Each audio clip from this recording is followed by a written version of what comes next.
Welcome to the Deep Dive. We're going to be taking a close look at Ryan Daniel Moran's 12 months to $1 million. Mm-hmm. I think whether you're running your own business already or just kind of, thinking about starting one someday, there's a lot to learn here. Yeah, definitely. I think Moran's book really digs into what it takes to build a successful business, and he does it in a way that's really inspiring and practical, too. One of the things that really stuck out to me was this idea of people first, product second.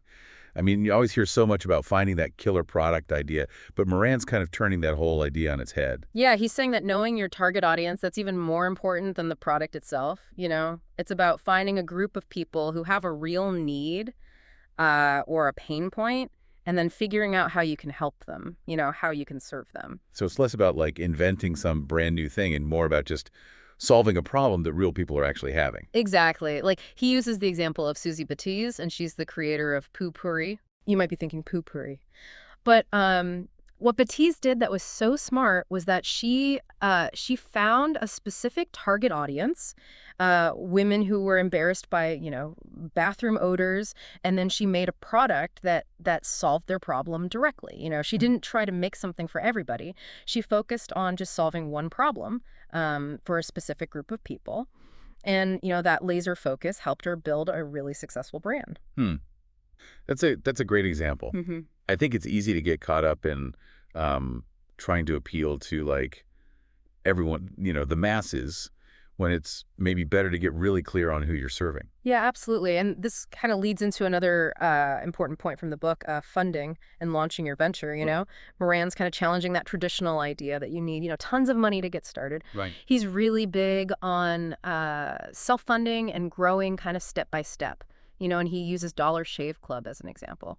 Yeah, I'm really interested in that story because Dollar Shave Club obviously became this huge success, but they started out pretty small, right? Yeah, they did. They started out just by selling extra razors that they had online.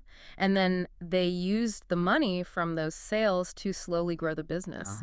Like each step of the way, they were taking the money they made and putting it back into the business instead of relying on outside investors. So it was more about sustainable growth. So it was less about having everything perfectly planned out from the start and more about like just getting started and learning as they went. Exactly. And they were willing to experiment with, different pricing models, trying to find that right price point that, gave value to customers, but also made sure they were making money. Right. And, that kind of approach can be really appealing for entrepreneurs who, maybe don't want to take on debt or go looking for outside funding right away. Now, Moran doesn't totally rule out those options, does he? No, not at all. He knows that borrowing money strategically can actually be a really good move, especially if it helps you scale your business faster. He also talks about platforms like Kickstarter, which can be a great way to get funding and see if people are actually interested in your product even before you launch it. And he had a great example of a yoga business that used Facebook to build a community around their product before they even put it out there. Right. They'd share behind the scenes stuff and like give their audience a preview of how the product was being made. And that got people really excited and anticipating the launch, And by the time they were ready to launch, they had this group of people who were ready to buy. It's like they turned their potential customers into people who were actually invested in the product, That's a really cool strategy. It's like building excitement and support before you even open the doors, basically. Exactly. And that kind of brings us to the next big step in Moran's roadmap, scaling up your business. Now, when we're talking scaling, we're not just talking about, like, getting bigger, are we? No. It's more about strategic growth. Like, it's about reaching more people, building stronger relationships with your customers, and making a bigger impact, without sacrificing quality or forgetting what your business is really about. And Moran shows this idea really well through Aubrey Marcus and his company Onnit. Yeah, before Onnit became a big name in health and wellness, Marcus kind of had his share of, ups and downs, but he discovered nootropics, those supplements that are supposed to help your brain work better, and he saw that there was a big opportunity there. And he went after, he made this like bold promise to Joe Rogan, one of the biggest podcasters out there, that he would make the absolute best nootropic. And he did. Like, Yeah. on Ed's main product, Alpha Brain, it took off, especially after Rogan, started endorsing it on his podcast. Hmm. He was really impressed with how well it worked. So, I mean, that's a really good example of how powerful influencer marketing can be. For sure. Yeah. But Onnit's success wasn't just about, one product. They kept adding new things, and they were always paying attention to what their customers were saying and building a community around the brand. Exactly. And that's a key takeaway. When your business is growing, positive reviews and what your customers are saying, that becomes super important. It's not just about attracting new customers, but it's also about building trust. Yeah, it's like this cycle where happy customers become your, best salespeople almost. Yeah, exactly. And speaking of understanding your customers, Moran talks about Paul Miller, and he's the founder of Cozy Phones. Oh, I love cozy phones. Like, my kids use them all the time. Yeah, they're great, right. But what's really interesting about Miller's story is that he didn't just make another pair of regular headphones. He saw that there weren't really any headphones out there that were actually comfortable for kids or, people who are sensitive to certain things. So he found a need that nobody was meeting, and he created a product that fixed a real problem. Yeah. And he didn't stop there. He kept getting better, changing his product based on what his customers were telling him, and even going into niche markets, specific groups of customers. Cozy Phones became successful because Miller was all about understanding what your customers needed and making a product that was even better than they expected. So it's about more than just, putting a product out there and hoping for the best. You got to really listen to what people are saying, change with their needs, and find ways to make your product even better. Yeah, for sure. And both Aubrey Marcus and Paul Miller, they show a really important part of scaling, sticking to what you believe in, even as you grow. So let's say you hit that $1 million mark. What then? Moran talks about two options: keep growing or getting ready to sell your business. So let's talk about scaling first. Okay, so Moran's point is that scaling isn't just about getting more customers and making more money. It's about doing it in a way that's true to, your vision and your values. He uses Jeremiah Klingman and Tribe Fitness as an example. I think Tribe Fitness is a good example because they really care about quality and the relationships they have with their customers, even as they've gotten bigger. Right.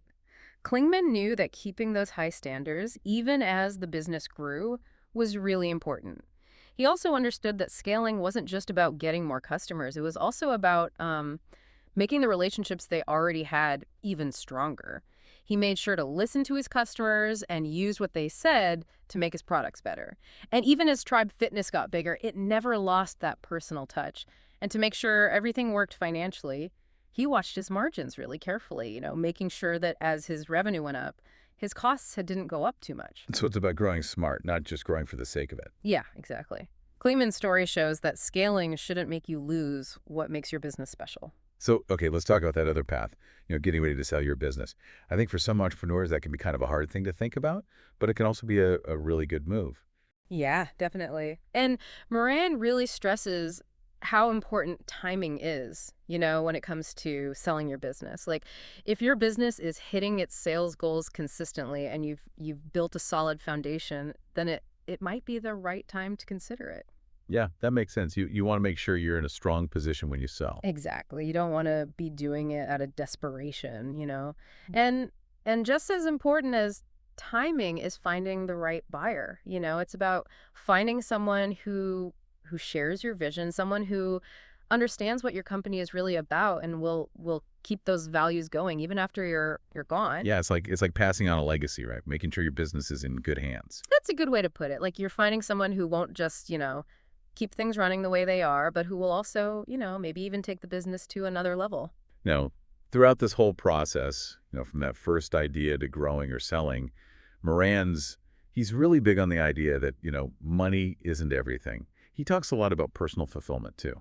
Yeah, I think that's so important. It's about finding that balance between, growing your business and also growing as a person, right? Yeah. You don't want to get stuck in that trap of just trading all your time and energy for money.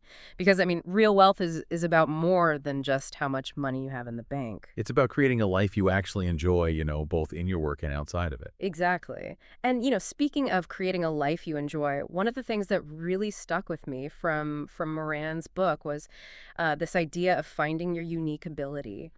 He says that every single one of us has a special set of skills and talents, right? And we Hmm. can use those to create a successful business. So it's not just about, following some formula. It's about like tapping into what you're already good at and what you love doing. Yeah, exactly. He wants people to ask themselves, like, what do I do easily that's hard for other people? And what do I enjoy doing so much that, I'd do it even if I wasn't getting paid? Yeah, those are really good questions to ask yourself. It's about finding that overlap between what you're good at and what you actually enjoy. Right. And when you find that, that sweet spot when you're doing work that really aligns with your unique abilities, that's when amazing things can happen. You're more likely to be successful and you're definitely more likely to be happy with what you're doing. Yeah, I love that idea. It's about finding work that gives you energy that doesn't drain you. For sure. And Moran actually gives you a framework, like a structure for figuring out what your unique ability is and then using it to build a business that you love. He talks about understanding your unfair advantages, which Mhm. are basically the skills or experiences that give you an edge, that set you apart. So it's about like recognizing what you're already good at and then finding ways to use that to your advantage. Exactly. And he also wants people to think about their superpowers, which are the things you're really passionate about, the things that really light you up. The things that make it feel like you're not even working. Right. And when you combine your unfair advantages and your superpowers, that's when you create something really special. That's how you build a business that's not just successful, but also really fulfilling. Now, something that really struck me about Moran's approach is uh, he's not afraid to talk about the hard parts of being an entrepreneur. He's really realistic about how much work and dedication it takes to build a successful business. Yeah, he doesn't try to sugarcoat it. He knows that there are going to be setbacks, long hours, and times when you just doubt everything. But he also says that those tough times are when you really figure out how resilient you are, how good you are at overcoming obstacles. Yeah, that's such an important message. Being an entrepreneur, it's not easy, but the rewards, both the financial ones and the personal ones, they can be huge. And one thing Moran keeps coming back to throughout the book is how important it is to have a good support system. Right. He talks about surrounding yourself with people who believe in you, who push you to be better, and who are there for you when things are tough. It's about finding your people, the ones who get what you're going through, who understand. Yeah, because, sometimes being an entrepreneur can feel really lonely, and having those people around you can make a world of difference. So as we're getting close to the end of our deep dive into 12 months to $1 million, what are your biggest takeaways so far? What's really resonating with you? For me, it's that idea of putting people first. Like whether you're making a product, growing your business, or even thinking about selling it, you should never forget about the people you're serving. Both your customers and your team. Yeah, I agree with that. And I also really like how he talks about finding your unique ability and building a business that uses your strengths and your passions. I think that's the key to being both successful and fulfilled. And thinking more about that, about putting people first, it makes me think about something Moran talks about right at the beginning, that question, what problem are you passionate about solving? He keeps coming back to that question in the book. Yeah, it's a really good question. It makes you stop thinking about just making money and start thinking about like actually making a difference in the world. I think a lot of the most successful businesses, the ones people really connect with, they start with wanting to solve a real problem. That's so true. I mean, we've seen that with all the people we've talked about today, right? Like Yeah. Susie Batiz with Poo-Pourri, Aubrey Marcus with On It, Paul Miller with Cozy Phones. They all started by noticing something people were struggling with, and then they came up with a way to fix it. And you know what? It doesn't even have to be some like huge world-changing problem. Sometimes it's just those little things that bug you every day that can turn into a really great business idea. Oh, totally. Like I'm always losing my reading glasses. Maybe that's my $1 million idea. Yeah. Right? Like some kind of tracker just for glasses. See, you're thinking like an entrepreneur already. That's what's so cool about Moran's book. It gets you looking at things differently, It helps you see those little annoyances as opportunities. So to wrap up our deep dive into 12 months to $1 million, I want to leave our listeners with a little challenge. Think about the problems you run into in your own life, in your community, even in the world. What are those things that bug you, those things you wish were different? Yeah, and then ask yourself, how can I solve this? Brainstorm, think outside the box. You never know that little idea could turn into something amazing. And remember what Moran said, building a business, it's not always easy. There are going to be tough times, setbacks, times you want to give up. But those tough times are also how you learn to be resilient, how to adapt and get better. Yeah, it's about seeing those challenges as opportunities to learn and grow. Yeah. Being an entrepreneur, it's a journey. And like with any journey, there are going to be ups and downs. Couldn't have said it better myself. Yeah. And if you're looking for a guide on that journey, something to help you navigate all the tricky parts of building a business, I really recommend checking out 12 Months to $1 Million.